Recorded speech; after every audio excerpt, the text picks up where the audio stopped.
On June 29, 1975, a young boy by the name of Alex Kintner was swimming in the ocean off of Amity Town Beach when tragedy struck.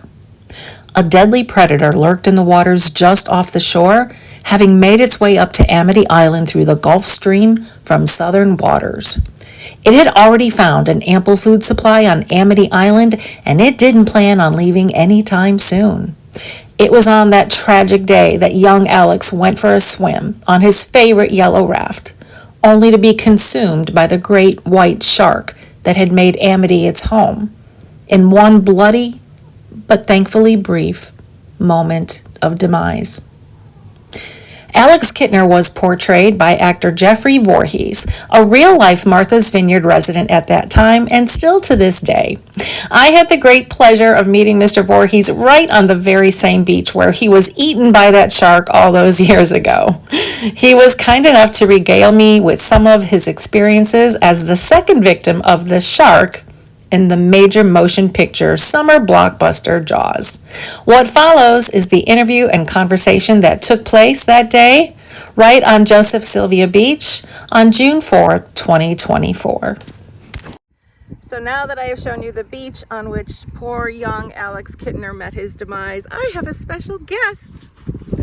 This is Jeffrey Voorhees, who played, am I pronouncing it right? Yeah, just like Jason Voorhees. Who played Alex Kintner. And I have asked him if he would kind of tell us his little story about how that scene was filmed. So I'm going to flip the camera around and put it on him and let him get started. What is it like filming it? Because it looks like that would be kind of scary. You know, like how did they do it? It looks... Well, the funny part is, everyone's like, oh, how'd you get...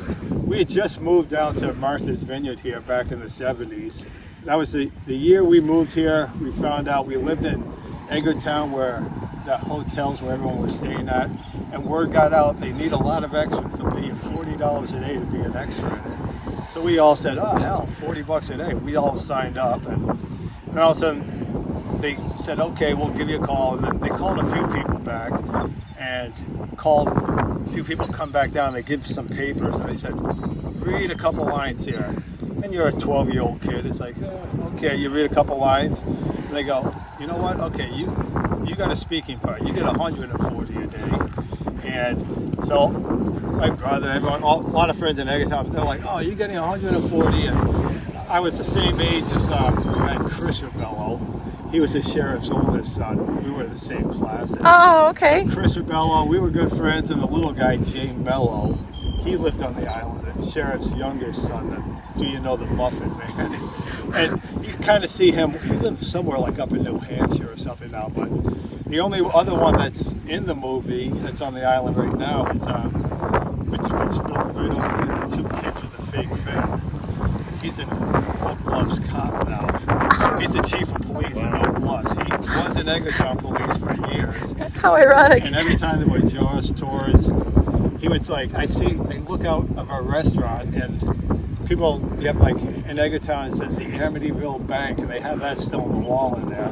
So people would be over there, and then they were talking to him, and I look over and he'd be pointing over to our restaurant and going, right over there. He like sent people over. It's like, and it's a busy time of the year, so if you didn't have time, it's like, this guy's, oh, he's doing that to me. So anytime I had some Jaws people come in, I go, see that cop over there?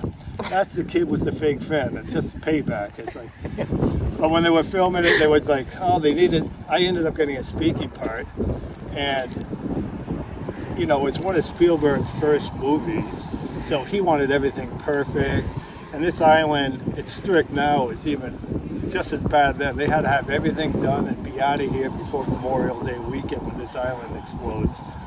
And so basically, just every little thing from, you know, where they were making the scenes to, there were just strict rules. They had to be out of here in time, and they were running late on everything. And like my scene, it was done on this beach right here.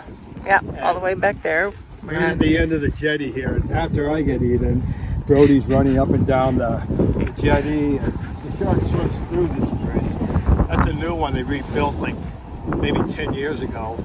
The original bridge where the shark swims through after I get eaten. After you get eaten. That shark was stuck under there because it was too tall and the bridge was lower. Oh no. So the shark was stuck there. And on the other side you had the kids with the fake fin. He made me do it. And like any time, like an interview or something, or people writing books will come down and they'll either do it through Cameo or for an interview. And like the guy that was the sheriff, they didn't make him join SAG's, Screen Actors Guild. So he basically never got royalties. So like every time I came on TV, I'm like, I just got a check, and he never got anything. That's too bad. And then like interviews, I would be talking to people, and he's like, yeah, I was talking to these people. They did the 45th anniversary, and I told him I talked to him. I go, yeah, how much did they got me too? I go, how much did they pay you? And he's like, what? They didn't give me anything. Oh no! I go, oh, they gave me some money just for the interview. And so he was always like, he didn't have to join SAG, so it's like, he kind of never got royalty checks because, you get Jaws fanatics that any little pieces of the Jaws stuff, it's like people, one time in New York I was doing a signing, and somebody came in, they had a briefcase with a combination, and they had 3 pieces of the raft that floated up on the beach after I got eaten. Oh my God. And they unlocked it with the combination, and they wanted me to sign it. And the same one in New York, this one guy came in, had one of the yellow barrels that go underwater, and he was like so nervous. It was signed by so many people. This is like 10 years ago, and I just started doing some of those signings then. He's like, you're one of the only ones that haven't got the signature yet. And so I end up signing it. We're getting a photo of the 2 of us next to the barrel, and then he's like, I'm like, you gotta go put that back in your car now? He's like, holding on. He's like, no, somebody will steal it. He just carried it around the whole day. But so, just Jaws things just kept going. I know, 50 years. Was it scary filming the scene? What was it like? It was like, were you afraid of the shark? And you go to these signings, Q&As, that's the main one. Were you afraid of the shark? It's like, no, I was afraid of freezing my 12-year-old ass off in this water. It's like, this water here, you don't want to swim here until, I don't like swimming until July. And we had just moved to the island then, and they were like, all those scenes, they had to have it all done before Memorial Day weekend. And this water, not too many people are swimming yet. It's too cold. But the scene where I get in is right down the end of the jetty here. Like you have those nice beach houses that look nice. And then if you went on the other side of it, it was like plywood with 2x4s holding up. They were all fake. And that big, that snack bar, that was all something they just put up. And then when you're filming it, basically like right down near the road here, you don't see, it doesn't look like it's this big, that beach. But here's where they had, Universal Studios had a bunch of, they had trucks with all the cameras, and they had these wheel out like dressing rooms. And anyone that was, if you were part of SAG, Screen Actors Guild, you got one of those dressing rooms. So that was the funny part. I was just 12 years old, ended up getting a speaking part. And so Spielberg wanted everything perfect. We're out there filming the first one. He's like, beg to go back in the water. And when Lee Fierro, my mother in the movie, when she lets you go back in, starts swimming out on the raft. And maybe from here over to the jetty there was this big barrel that was full of blood. You couldn't see it. It was like right near the top of the water. And at first, they had a mannequin about the same size as me, and the mechanical shark Bruce comes up and bites this little mannequin, and body parts were flying. And back in the 70s, horror movies were like King Kong, Godzilla, and they said, no, this is too gory. We can't have some 12-year-old body. So they said, let's try this. And so this barrel that's full of blood, Spielberg's like, beg to go in the water and then hop on the raft and start swimming out. And when you get near that barrel, we'll say cut. And that's where everyone on the beach, you know them. It's all your friends are there. So all the kids start running in the water. And I go up to a lady, Lee Fierro, my mother in the movie. And can I go back in? And even though my fingers were pruned, unfortunately, she let me go back out. So I started swimming on the raft, and then I get out there, and then Spielberg's like, okay, cut. And then they had another raft that was cut in half. And the front part of it was all blown up, and you felt like a raft. And the whole back part of it was just half of a raft that went over this barrel full of blood. And then Spielberg goes, okay, now you're gonna lie on top of it, and then we'll start filming. And when the film starts going again, this thing is gonna explode. And when it explodes, go underwater and stand there as long as you can. And the water it looks deep there, but one of the main reasons they did a lot of that filming on this side of the island, the waves aren't big and the sand, it's not too deep. Up in Peninsula, where they did a lot of the orchid scenes, that's all deeper water. So here's where all the beach scenes where kids are running in the water, and it was so shallow. Spielberg was like telling all my friends that were running in the water when I went in, it was so shallow. He told them, when you get out there, start running in the water and get on your knees and stay on your knees so it looks deeper. And I think where I got eaten, it was like maybe up to my waist. It wasn't that deep. But you swim out there on the raft, they put this half raft over the thing full of blood. And the first time we're doing it, it's like, you're looking like, everyone's like, oh, everyone looks so scared. It's like they weren't scared. I was a little nervous about this thing about to explode, blood everywhere. Plus you're freezing cold lying on top of this thing. You don't know when it's going to explode. And all those kids, they look paranoid because that water was freezing. Was it real blood? It's just fake blood. Okay. But You said you wanted everything perfect. I wasn't sure. full of red, who knows what it was. And then all of a sudden the first time lying on it, it's like, bam, blood starts spraying up. It's like, go into water, hold my breath. It's like, and then finally come ashore, freezing cold. It's like, go to Spielberg. It's like, are we all set now? And he's like, no, your arm came out of the water. We got to do it again. And the only problem with that is it would take like 7 or 8 hours for that blood to clear out before they could try it again. So like the first time, everyone's freezing cold because I messed up.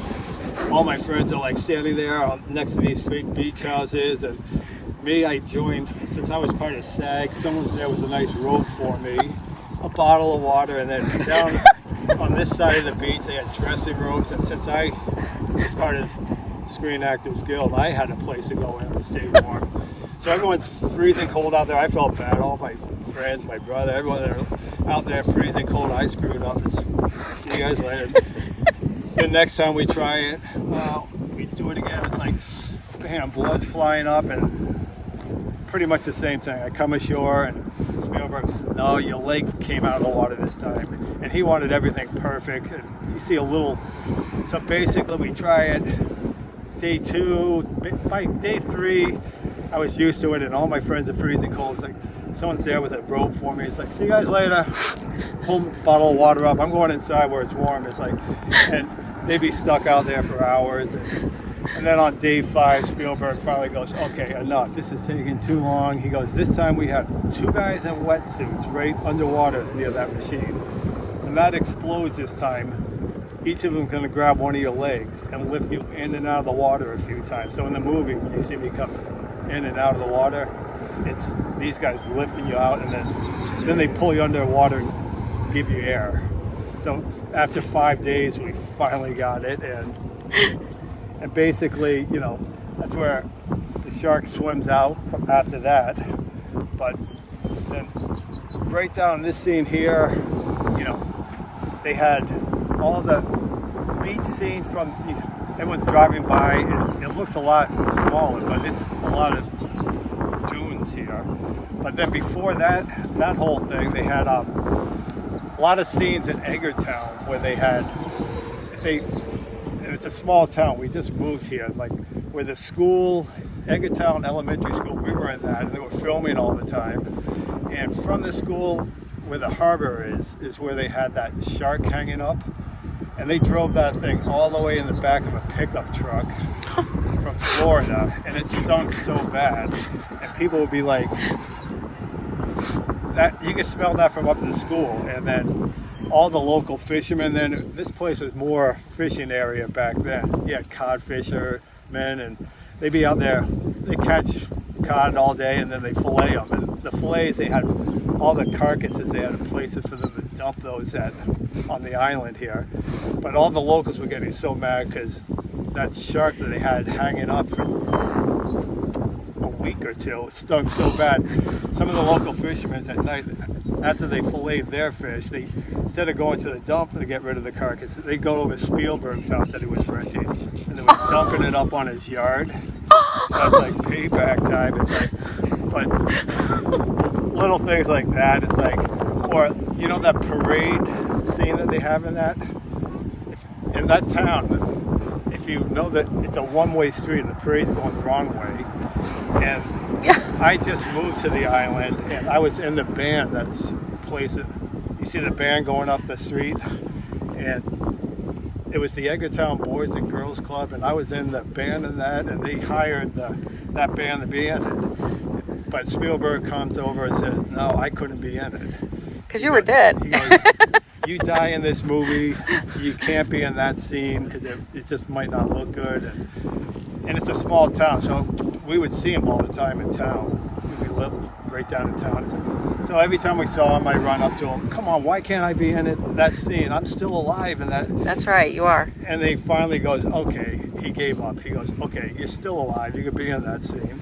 So if you watch the movie, little kid banging with long hair. Now it's no hair, but back then, long hair banging on the drums. I was in the scene. And I have to look for that. so a lot of people that do trivia, or you do some interviews from people, some guy from England, I was just doing it because that was a myth. Is it true? Were you in that other scene? It's like, yes, I'm in it. Before I died, I was in it. But so little things like that, you know, those are fun. Or like Edgartown, you have a yacht club down there, and they have this big warehouse where they store boats. And they made a deal with them. They were able to use that while they were filming, and that's where they kept Bruce, the shark that's the name of the mechanical shark. The left side that looked right, and that left side of the shark, the other side of that was all mechanical, and then you had the right side that looked like a shark. And back then it was like the 70s. There weren't alarms and cameras, so at nighttime we lived right in town. It's like that's where they store the shark. And you go at night with flashlights, like this window's open, and you open the window, and when you go and climb all over the shark at nighttime, and you know, not supposed to be doing it. And it was funny. I was down in Tampa a few years ago. There was a shark tournament down there, and the people running it in Tampa, Florida, go, "Oh, we want a few people that were eaten by a shark to be at the signing for." And so, and they go, "We have Susan, the girl that dies first in the movie, to do it." So I said I would do it because Susan was there. And anytime I did signings with her, she always writes first victim. So I always write second victim when I sign with her. She had me trained on that. That's hilarious. And then, well, then you have, was it that one? A lot of people would come up with the logo, the Jaws logo. And one time, Richard was at that one, and Richard signed it first. They waited in Richard's line. Then they brought it to my table. Before I even signed it, I looked at it. You see Richard Dreyfuss, he signed it. And I'm like, oh my God. Susan was next to me, her table. And I told the people, I'll sign this in a second. I want to show her something. And I got up with the guy's photo and went over to Susan. So I go, see this? I haven't signed it yet. This is Richard. He signed it. And the girl, you know, in the photo, the girl swimming naked, Richard circled the breast of the girl swimming naked. I go, that's not me circling your private part. And we look over at Richard, he's got a little grin on his face. It's like, so it's always funny. He would do little things like that, but somehow that doesn't surprise me. But, you know, so Susan, at that one in Florida where we're doing a shark tournament, they have a Q&A, and I was on stage with the gentleman that made the shark. He has a book, and he was at that signing. He signed some of his books, and he's getting older, and he's up on stage with me, and people are like, "Oh, we heard the shark broke down a lot," and he'd be going, "Yes, we made it. It was for fresh water, and it would break down for that salt water. We think made it. It would break down for a week at a time, and it would take forever. Some of those scenes." And And then when I had the microphone, I go, okay, I got to come out and tell the truth now. I was just a 12-year-old kid, but we used to break in and climb all over that shark at nighttime. Maybe that's why it broke down. And he looked over at me like he wanted to kill me. He's like, oh, just joking around. He didn't think that was too funny. But it's funny. That's years later, and other little things like interviews. I've done some with, like, the lady Lee Farrow was my mother in the movie. And one time, Obama or Clinton came down to the island all the time. And they're like, oh, Good Morning America. I was like, oh, we have your mother in the movie to do an interview. Will you do it with her? I go, if she's doing it, I'll definitely do it. And we were sitting on the beach. It was Good Morning America had it set up on the beach somewhere in Haven. And they were talking to her, saying how one of the questions to Lee was, oh, we heard people would come up and ask you to slap him in the face, like she does in the movie. And she goes, for 10 years, that's all people would do. Can you slap me in the face like a sheriff? And she wouldn't do it after 10 years, she said. And then when I was talking a little later, I go, you're my mother in the movie, that is. Come on, will you slap me in the face?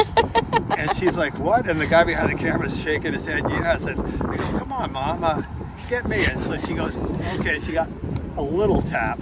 I go, no, like in the movie. And she got me good. And then when it was all done, the guy's like, oh, we only have like 3 minutes and we have like 15 minutes. They're probably going to cut that part out, but we'll have it on the internet.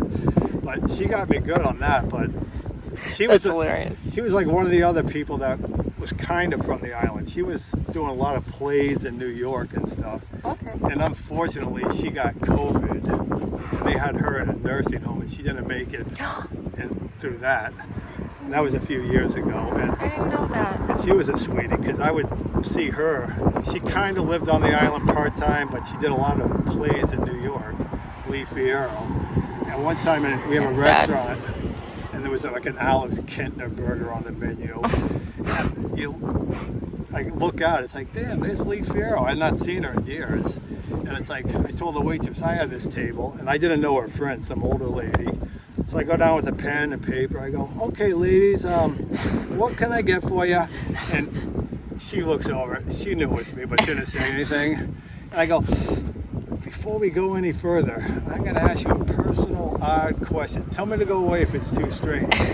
And her friend looks at me like, what the hell? And then Lee's like, oh, what? I go, do you believe in reincarnation? Because I think I died years ago, and you look like my mother in my previous life. And her friend looks at me like, what the hell? And then she's like, all of a sudden her eyes light up. She's like, oh my God, I had a son that died back in the 70s. And her friend looks at her then like, what the hell? And she's like, how'd you die? I go, it was in the ocean. And she goes, did you drown? I go, no, I think I was killed. She goes, was it a machine? I go, no, I think it was an animal. She goes, oh my God, was it a shark? I go, I was only a little kid. I think it was a shark. She goes, oh my God, you're my son. And she gets up and hugs me. And her friend's about to have a heart attack. And she tells her friend, hey, we were in that movie years ago together. It's like, but her friend just thought, what the hell? But it was always, she was a sweetie. I would always bump into her. But, you know, just things like that. Jaws, used to hide from it so much in the past, but it's fun.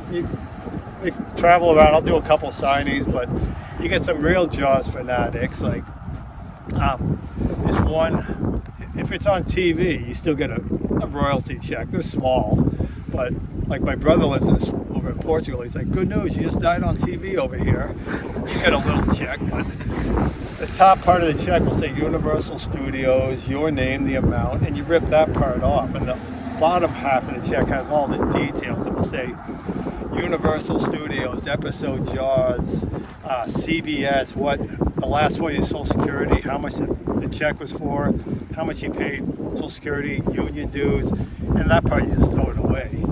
And these people from England came into our restaurant a couple of years ago, and they wanted it? the waitress is like, oh, they got something they want you to sign. And I thought it was a picture of me dying in this picture frame. I look at it, it's like, Universal Studios, episode Jaws, CBS. It was like 1981. My name, the last four of my social security, how much the check was for, tax, something I threw in the trash. And I was like, where the hell did you get this? And they were from England. And she's like, oh, we got it on eBay.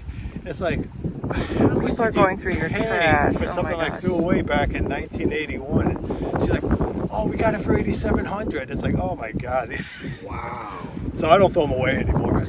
But I mean, little things like that. Or the funny thing is, like, before I did these signings, so many people would come to the island to get an autograph. And a lot of times if I was off island, people would come into a restaurant and like, oh, we traveled all the way from England and they're like, he's off island for a week. And the people I do the signings with are like, oh, you should get onto Cameo. So if people, so I finally said, oh, why not? It's like, and the people love it because I run my dogs on this beach where I was eating. So like the other day I had one, oh, it's my mother's eating a lot. Oh, my mother's a big Jaws fan. Can you wish her happy? So you just, hey, from the dead Alex Kintner here on Amity Island. It's like, but you get some strange ones. Earlier this year, it's like in April, it's like, said, oh, our son's a big Jaws fan. It would make his day. His birthday is April 15th. If you go wish him a happy birthday from his parents and from you, he's the biggest Jaws fan. It'll make his birthday. He's gonna be one. I'm like, he's gonna be one? He's a big Jaws fan? Or is it the parents that are a Jaws fan? So, but the strangest one was last year. It was like, it said, our father was a big Jaws fan, but he died watching the movie on the couch. Can you send your regrets? I was like, what the hell? It's like, and the people that run it in Chicago, I call them, I go, what is this? And the guy's like, if you don't answer it in 3 days, they get their money back, so you don't have to do it. So it's like, why not? It's like, you just hold your phone up. So I'm standing on the beach, we're running a dog in the morning. It's like, hey, I go, your father and I had a little something in common. He died watching me die. I go, this is the dead Alex Kintner, Jeff Voorhees, here on Amity Island, Martha's Vineyard. Time for you to have a jawsome funeral.